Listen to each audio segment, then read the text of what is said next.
Nós estamos desde o início de maio publicando uma série de reportagens com histórias de mulheres que permanecem presas no Brasil, mesmo tendo direito a aguardar a decisão da justiça em liberdade. Parte dessas mulheres estão presas por crimes relacionados ao tráfico de drogas, e esse aumento no número de mulheres encarceradas acontece desde que a nova lei de drogas foi instaurada aqui no Brasil, em 2006.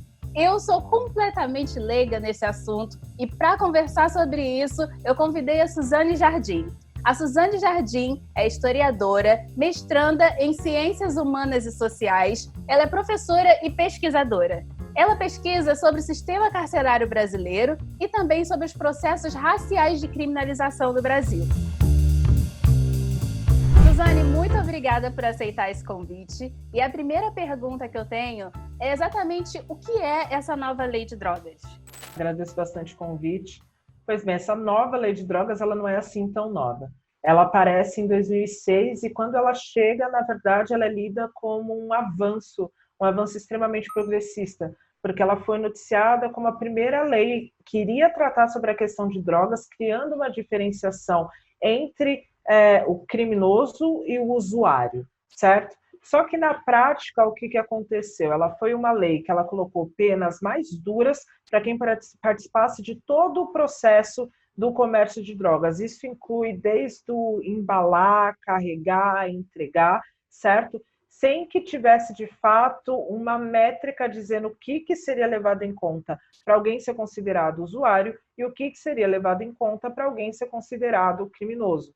Esse fato, principalmente somado com uma lógica de policiamento ostensiva, principalmente nas periferias, acabou causando um inchamento das pessoas presas por crimes relacionados a drogas no nosso sistema penal.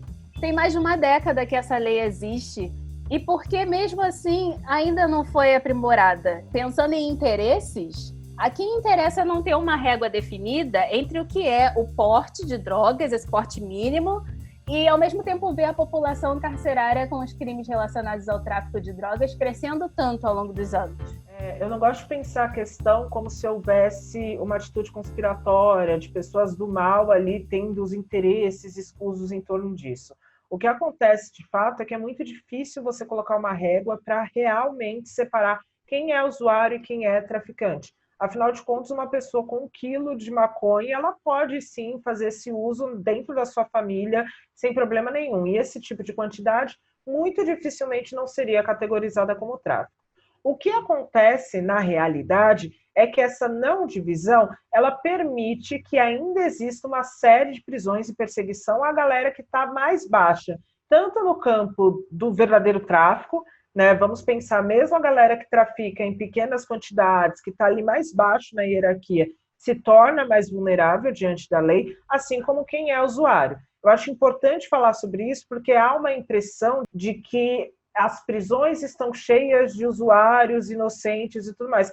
Na verdade, não necessariamente. Nós estamos falando, sim, de pessoas que traficam drogas, mas abaixo da hierarquia, e que mexem muito pouco no sistema econômico do comércio ilegal de drogas de fato. Ou seja, é um sistema punitivo que mexe apenas na base e que não atinge de modo nenhum o que está lá em cima. Ele é performático. Passa uma impressão de que a polícia, de que os políticos, eles estão lidando de fato com o mercado legal de drogas, mas eles não estão. Eles estão simplesmente pegando ali o pequeno varejista, que geralmente é uma pessoa sem instrução formal, uma pessoa negra, que vem de uma situação de pobreza ou extrema pobreza, colocando enjauladas, e o aumento desse número de presos é colocado como se fossem ações efetivas contra o tráfico. E não são.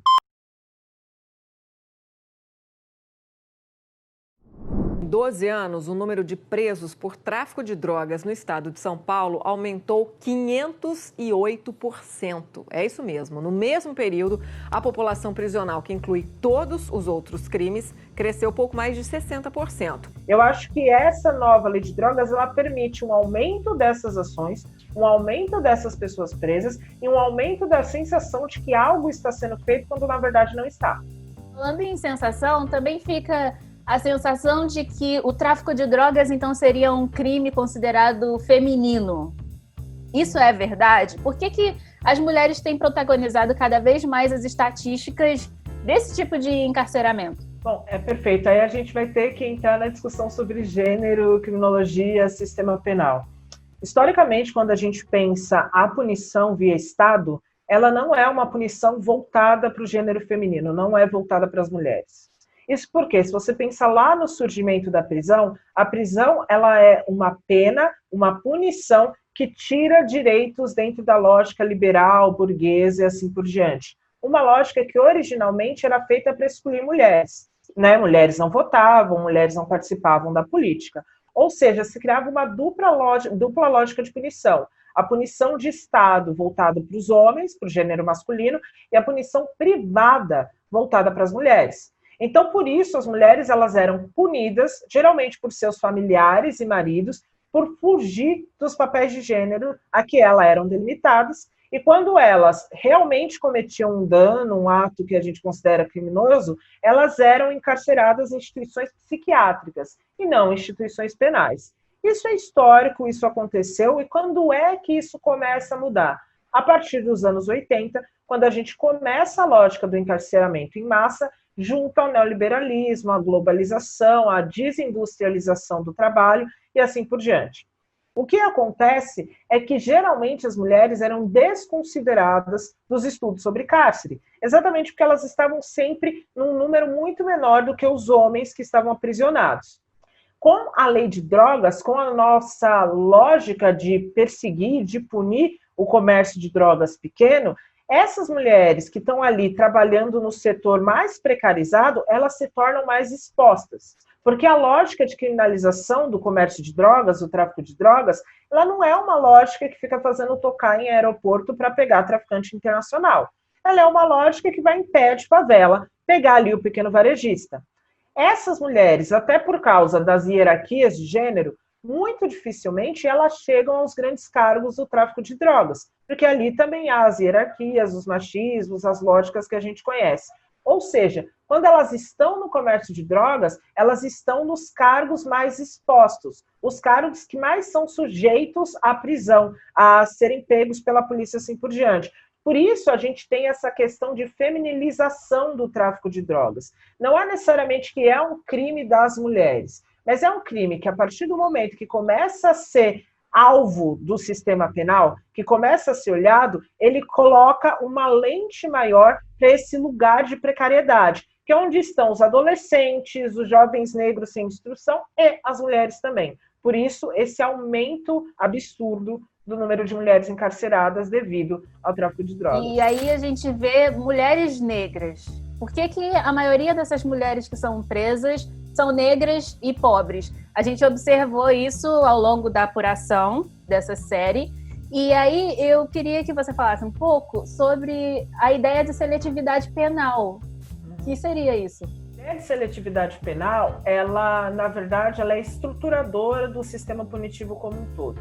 Por quê? Porque é impossível você, de fato, prender todo mundo que comete crimes. Não tem como, a gente não tem uma estrutura física para isso. A gente não conseguiria julgar a quantidade de pessoas que cometem desvios na nossa sociedade. O que acontece, então, é que se criam as prioridades dentro do sistema penal. Quais vão ser os crimes que a gente, de fato, vai olhar mais de perto e vai dar prioridade na hora de colocar na prisão, certo? Só que não são apenas os crimes que são prioridades. Eles têm a ver também com quem comete tais crimes, certo? Então, assim, esse olhar de quem são as pessoas mais perigosas, de quem traz mais risco à sociedade, acaba definindo quem é que de fato acaba na prisão e quem é que não vai passar por esse processo. Isso é a seletividade penal e ela é intrínseca ao sistema, ela não tem como não acontecer. Até porque o direito ele é um processo de convencimento, né? As pessoas elas têm essa falsa ideia de que o direito ele age a partir do que aconteceu, mas não necessariamente. É qual discurso vence, entre promotoria, defesa e assim por diante. Então, o que acontece é que, por exemplo, com a nova lei de drogas, o combate às drogas, a tal da guerra às drogas, se torna uma grande prioridade. E uma prioridade que vai olhar para setores que são consideráveis mais perigosos socialmente. E a questão é que todas nós sabemos que, putz, nas universidades se consomem drogas, que nos bairros ricos se consomem drogas, mas essas pessoas que moram nos bairros ricos ou estão nas universidades, elas são consideradas pela lógica penal como mais domesticadas, como menos perigosas. Elas têm instrução básica, elas têm uma lógica familiar bem montada, e são pessoas, então, lidas como menos subversivas, entende? Então, o que acaba acontecendo é que quem é flagrado, primeiramente, são as pessoas que estão na base do crime, do comportamento criminoso. Se você olhar as estatísticas de pessoas presas, você vai ver que a maioria, tanto entre mulheres quanto entre homens, é furto, roubo e tráfico de drogas, que são crimes de rua, são crimes que estão ali acontecendo, quem está mais exposto aos olhos da polícia.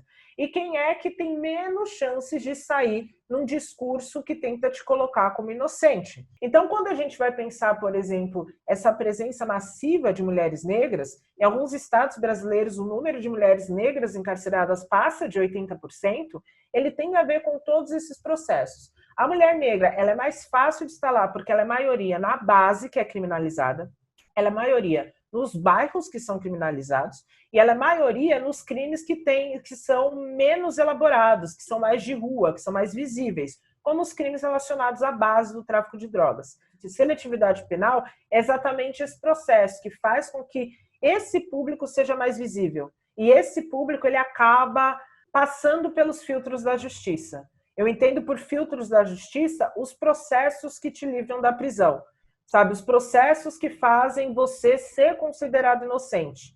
Então, se as mulheres elas não conseguem, né, a estrutura para conseguir não entrar no sistema penal dentro desse filtro, elas acabam sendo presas e quando a gente vai ver o resultado, são mulheres negras pobres na sua maioria. Além de falar sobre a questão do tráfico de drogas, na série Justiça Ilegal, a gente também tem um foco em maternidade.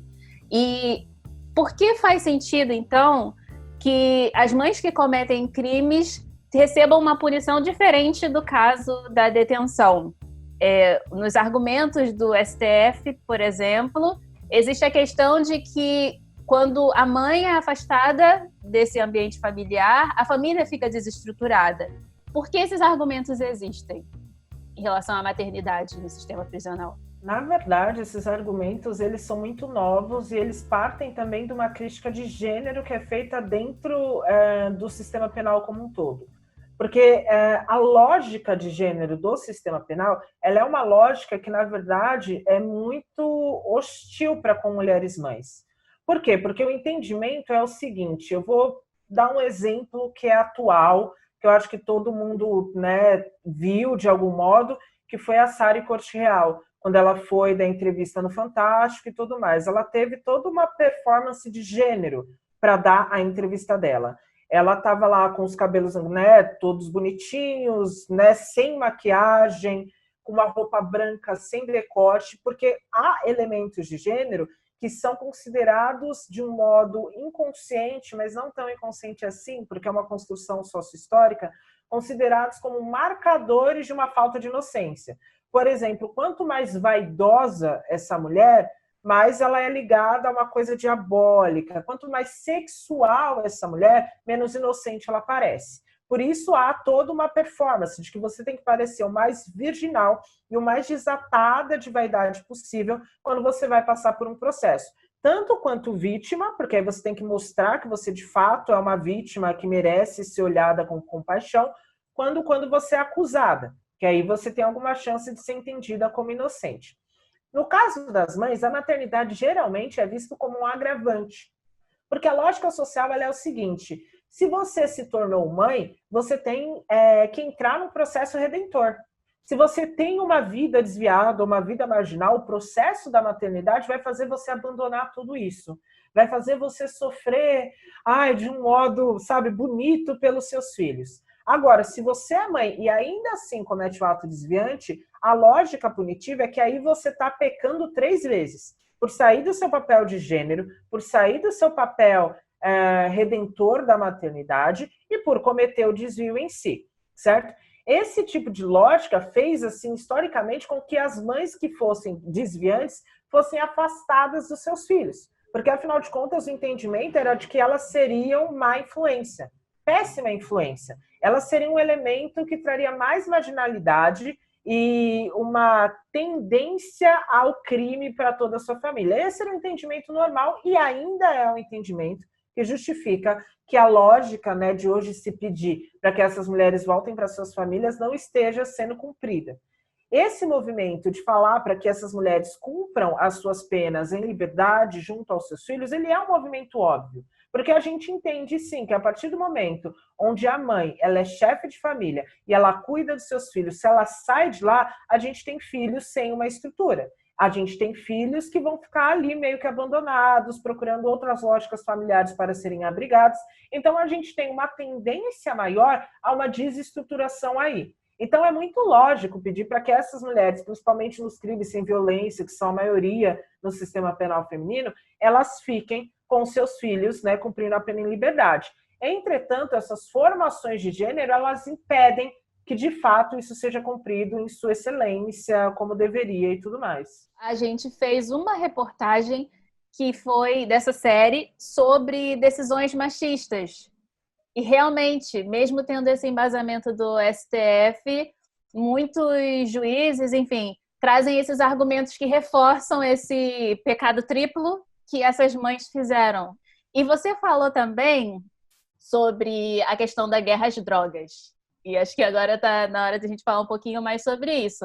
Porque a gente vê muita energia sendo colocada nesse combate às drogas, muitas operações policiais acontecendo, algumas apreensões, essas pessoas sendo detidas com um viés que a gente falou um pouco aqui sobre a questão da seletividade penal. Mas por que essa narrativa continua existindo mesmo depois de tantos anos, tantas décadas, sem uma conclusão, vamos dizer assim, da guerra às drogas?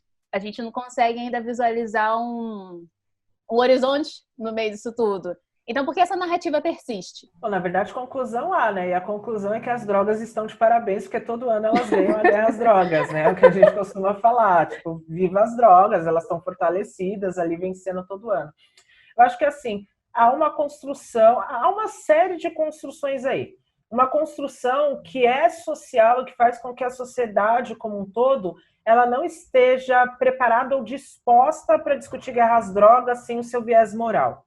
Porque o moralismo em cima da questão de drogas ela é muito forte, entre os progressistas também, entre a esquerda também. A gente vai fazer uma discussão sobre isso e começam a falar do dano da droga e como a droga em si desmantela famílias e tudo mais. Então, se a droga ela tem um potencial de desmantelar famílias, logo nós temos que lutar contra a substância com todas as nossas forças.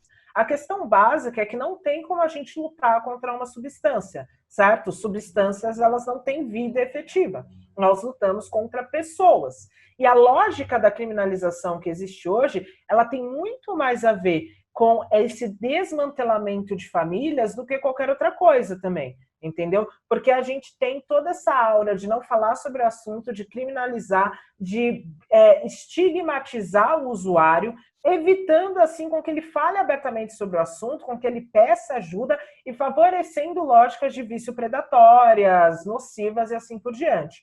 Então a gente tem esse moralismo que também tem uma base forte na lógica racial, né? Porque quando a gente vai ver, por exemplo, como a maconha chega no Brasil, isso está intrinsecamente ligado aos escravizados, ao consumo pela população negra. Quando o crack ele explode, como é que você cria toda uma narrativa em relação a usuários de crack? Você passa um pano para usuários de cocaína, sendo exatamente a mesma substância, mas a mesma substância em formatos diferenciados. Porque esse viés de raça e classe ele também está intrínseco. Então a gente tem essa dificuldade de falar abertamente sobre isso, e nisso a gente precariza a galera que precisa de ajuda, de fato, e a gente continua nessa guerra que ela é só ridícula. Mas, por exemplo, eu sou adicta em recuperação, né? Eu tive um histórico gravíssimo de uso abusivo de substâncias, na periferia, aquela coisa toda. E eu sou um exemplo de que se não houvesse a lógica de criminalização, eu teria passado muito menos sofrimento. Mas, assim, muito menos sofrimento, muito menos violência e muito menos perigo. Porque a lógica de você ter que ficar em beco, fugindo, de você se esconder para você não ser presa, para você não sofrer violência na rua, principalmente quando você é mulher, te expõe a uma série de outras violências. Violência sexual, violências de gênero e uma falta de possibilidade de falar sobre. Porque, afinal de contas, você é uma menina. Se você é uma menina, como assim você está usando droga? Isso é uma coisa tão masculina, né? Ninguém está preparado para lidar com esse tipo de coisa.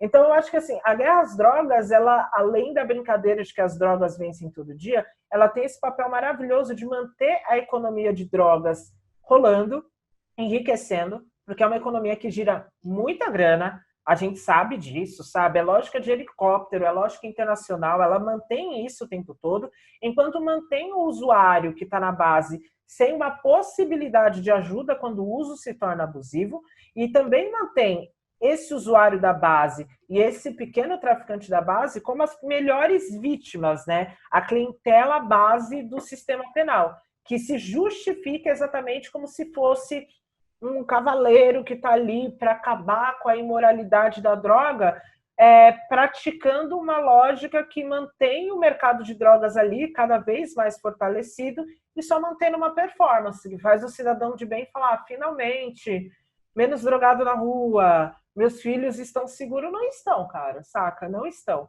Então, eu acho que é isso. A guerra às drogas, ela cumpre um papel ideológico muito forte.